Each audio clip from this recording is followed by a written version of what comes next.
Mon père vient d'avoir 72 ans, le 7 juin dernier. C'est son 3e anniversaire dans les geôles iraniennes. Il est un professeur de mathématiques à la retraite, partageant sa bosse des maths avec sa famille, apprécié de ses élèves, estimé de ses collègues qui se mobilisent activement depuis 3 ans pour sa libération ainsi que celle de Cécile. Mon père est un sportif et a la passion du voyage. Mais voilà, depuis plus de 3 ans, mon père Jacques et sa compagne Cécile sont maintenus en cage, littéralement. Ce sont les mots de mon père lors de son dernier appel. Ils subissent des traitements inhumains et dégradants et sont isolés du monde extérieur. Ils sont épuisés physiquement, psychologiquement. Lors de son dernier appel, le 28 mai dernier, mon père m'a dit, en me regardant dans les yeux, à travers l'écran du téléphone, il m'a dit « Écoute, écoute-moi. Je suis lessivé. Tu comprends ce que ça veut dire. Si on ne devient pas fou, c'est qu'on ne le fait pas exprès. » C'était ces mots. Alors imaginez-vous, depuis plus de 1140 jours, mon père Jacques et Cécile ne sont pas autorisés à contacter notre ambassade de France en Iran, ne peuvent pas appeler librement leur famille. Les appels sont rares, bref, quelques minutes tout au plus. Irréguliers, aléatoires, sous très étroite surveillance, tous les mois maximum. Depuis plus de 1140 jours, ils dorment à même le sol, sur des couvertures, sans meubles. Jacques et Cécile sont dans des cellules de 9 mètres carrés, avec la lumière allumée en permanence, sans fenêtre, sous vidéosurveillance 24 heures sur 24. On a aussi su que mon père a partagé sa cellule avec des codétenus dangereux. Ils ne peuvent pas sortir, pas plus de 3 fois maximum par semaine, 30 minutes dans une cour. Ils n'ont pas le droit d'avoir accès à des livres. 7 tout au plus depuis plus de 3 ans. Ils n'ont pas de quoi écrire. Alors, ces conditions de détention relèvent de la torture selon le droit international. Qui peut survivre à plus de 3 ans de torture?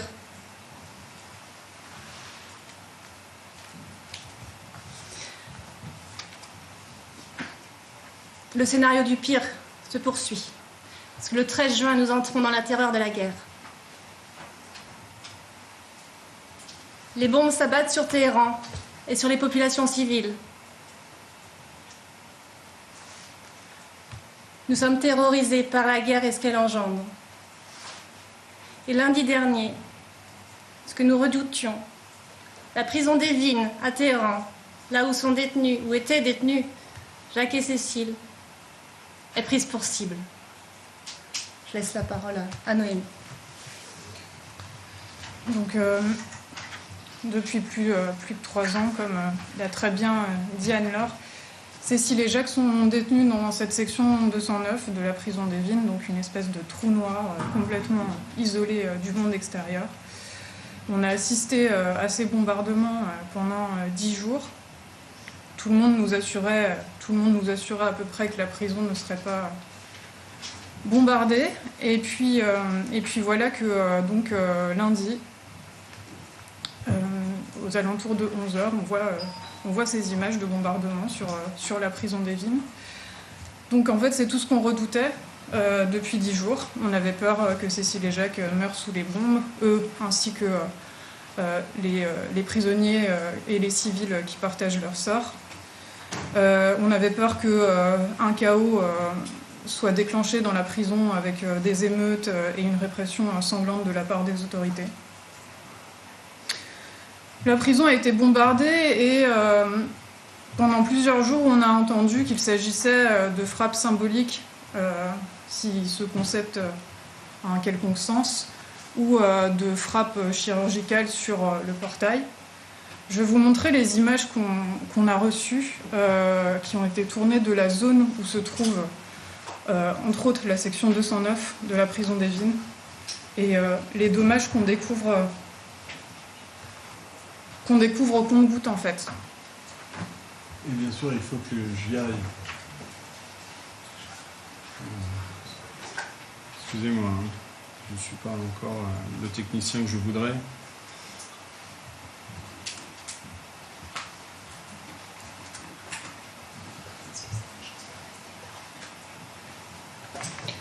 Donc ce sont des images qui ont été partagées par l'agence de presse d'État iranienne.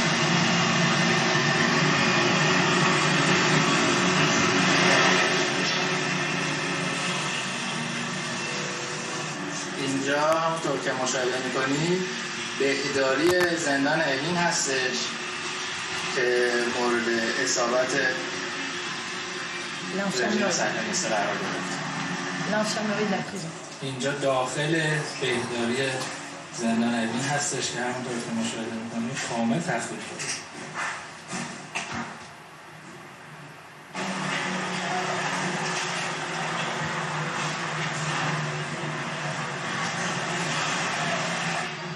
اینجا هم یکی از اتاق‌های بهداری زندان اوین هستش که Des lits de l'infirmerie. مورد اصابت قرار گرفت.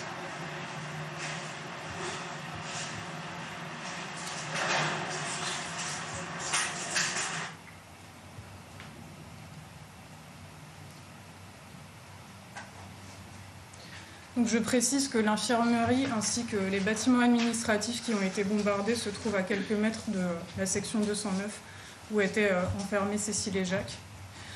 Les informations nous arrivent toujours au compte-gouttes. On sait qu'aujourd'hui, il y a plusieurs civils qui ont été tués, des familles de prisonniers qui se rendaient en prison pour rencontrer leurs familles prisonnières.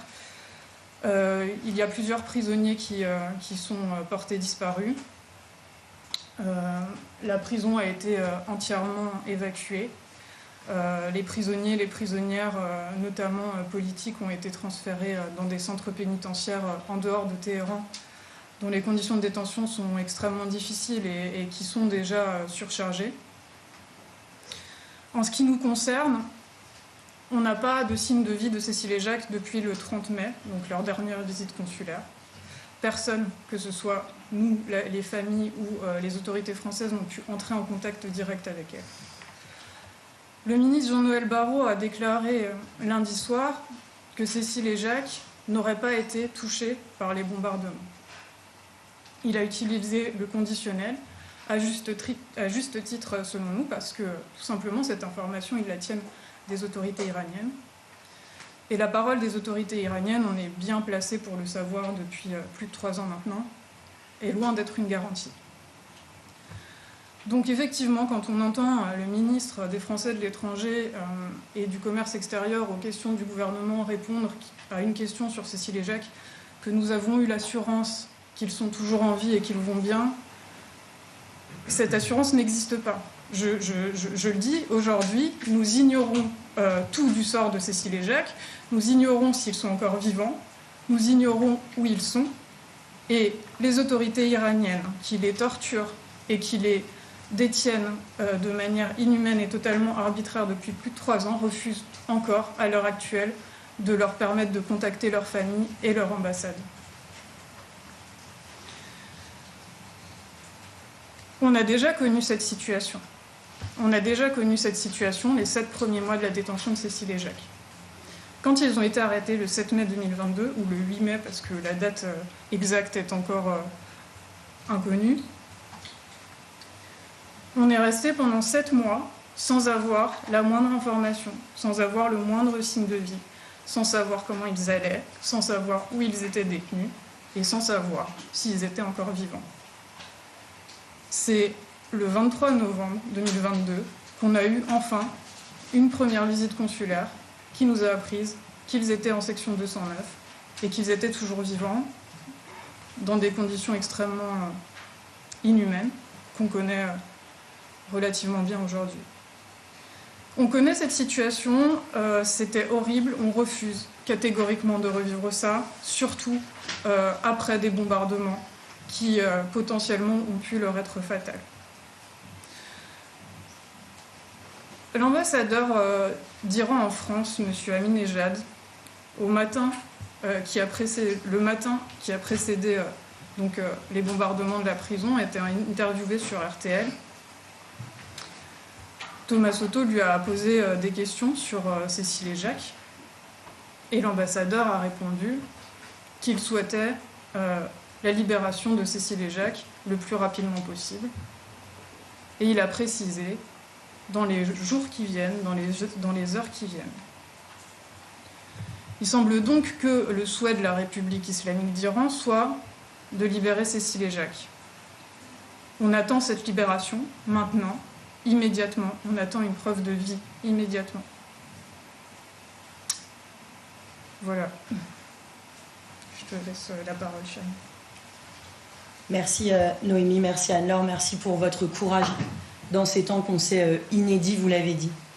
Quelle est la situation aujourd'hui juridiquement à laquelle nous faisons face? À l'heure où on se parle, Cécile et Jacques, otages d'État retenus arbitrairement et de façon cruelle et inhumaine en Iran, sont portés disparus. En droit, c'est une disparition forcée. Les autorités iraniennes refusent de nous donner des garanties sur leur intégrité physique en permettant un contact direct avec la famille. C'est le seul moyen aujourd'hui de s'assurer de l'intégrité physique, autrement dit de savoir si Jacques et Cécile sont vivants. Et par ailleurs, on nous refuse le lieu de détention. Nous ne savons pas où se trouvent Jacques et Cécile. Ils peuvent aussi bien avoir été transférés dans une autre prison, un autre établissement pénitentiaire et soumis à des conditions plus dures encore de détention. Ils peuvent être, à l'heure où nous nous parlons, sous, et je le dis, et je suis bien en peine de le dire, et j'espère que les familles ne m'en feront pas grief, sous des décombres. Et c'est un scénario auquel nous ne pourrions nous résoudre. Et enfin, ils peuvent être dans un établissement qui n'est pas sous la garde des autorités administratives et pénitentiaires, c'est-à-dire en lieu clos, et des lieux de détention clandestins dont nous connaissons l'existence. Voilà aujourd'hui quelle est la situation. Je le répète, nous sommes sans nouvelles de Jacques et Cécile. C'est une disparition qui est inquiétante. Et nous avons aujourd'hui, aux côtés des familles Martin Pradel, Karine Rivoilan et moi-même que nous conseillons, nous avons des demandes extrêmement claires à l'encontre et à l'égard des autorités iraniennes. La première, immédiate, c'est de garantir le droit de Cécile et Jacques de communiquer librement, sans surveillance et de façon immédiate avec leur famille.